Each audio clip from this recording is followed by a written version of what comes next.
चलिए जानते हैं देश दुनिया की सिलेक्टेड काम की बहुत ही महत्वपूर्ण सिलेक्टेड खबरों को सिर्फ 10 मिनट में 25 बड़ी खबरों को। लेकिन वीडियो को आगे बढ़ने से पहले अगर आप लोगों ने हमारी चैनल को अब तक सब्सक्राइब नहीं किया तो सब्सक्राइब करके नीचे का बेल आइकन को जो प्रेस कीजिए।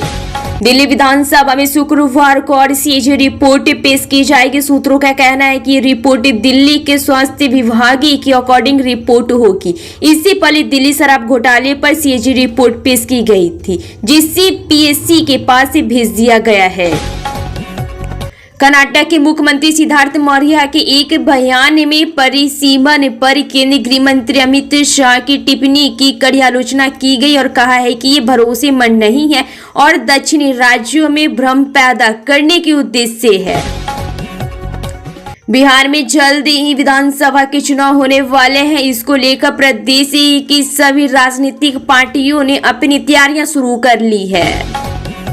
जन स्वराज पार्टी के रणनीतिज्ञ प्रशांत किशोर ने पटना होली मिलन समारोह में पार्टी के सदस्यों को संबोधित किया। उन्होंने 11 अप्रैल को गांधी मैदान में एक महत्वपूर्ण रैली की योजना की घोषणा की, जिसका उद्देश्य बिहार के राजनीतिक परिदृश्य को बदलना है।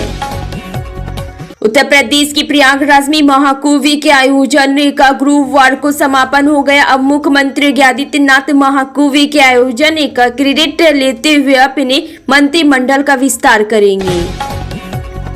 मुख्यमंत्री योगी आदित्यनाथ ने सफाई कर्मचारियों का मानदेय बढ़ाने के बाद रोडवेज की बसों के संचालन से जुड़े चालकों के लिए 10,000 रुपए अतिरिक्त बोनस का ऐलान किया। इसके साथ ही नाविकों के योगदान की सराहना करते हुए उनके लिए भी कई बड़ी घोषणाएं की।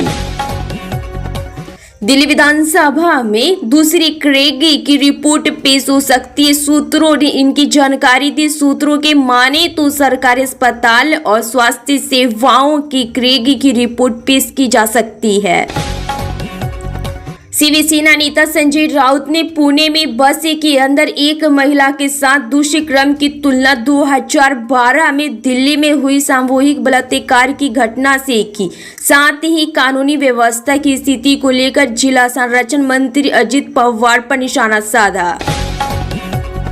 दिल्ली विधानसभा में नेता विपक्ष आतिशी ने राष्ट्रपति द्रौपदी मुर्मू को चिट्ठी लिखी। आतिशी ने राष्ट्रपति से तत्काल मिलने का समय मांगा। आतिशी ने विधानसभा में आम आदमी पार्टी आपी विधायकों को न घुसने देने पर राष्ट्रपति से मुलाकात के लिए समय मांगा है।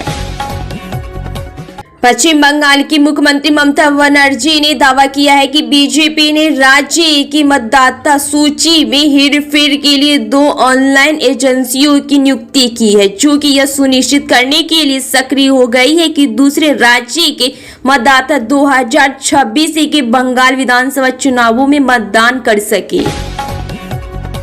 कोलकाता के नेताजी इंडोर स्टेडियम में तृणमूल कांग्रेस की बैठक में पार्टी सुप्रीमो ममता बनर्जी ने वोटर लिस्ट में फर्जी नामों को लेकर कार्यकर्ताओं को सतर्क किया। भारतीय जनता पार्टी बीजेपी विधायक मोहन सिंह वरिष्ठ दिल्ली विधानसभा के उपाध्यक्ष डिप्टी स्पीकर चुने गए। मुख्यमंत्री रेखा गुप्ता ने उपाध्यक्ष पद के लिए 6 बार के भाजपा विधायक का नाम प्रस्तावित किया। बिहार सरकार ने बंदी पड़ी औद्योगिक इकाइयों से जमीन को दोबारा प्राप्त करके और नए कारोबार के लिए इसे दोबारा आवंटित करके औद्योगिक विकास को बढ़ावा देने के लिए एग्जिट पॉलिसी 2025 शुरू की है। बिहार में इस साल होने वाले विधानसभा चुनाव के लिए चुनावी चौसर सज चुकी है, पर लगता है कि सत्तारूढ़ गठबंधन को एक बार फिर अपने किए गए कार्यों के बदले लालू यादव के कार्यकाल को टारगेट करने पर भी ज्यादा भरोसा है।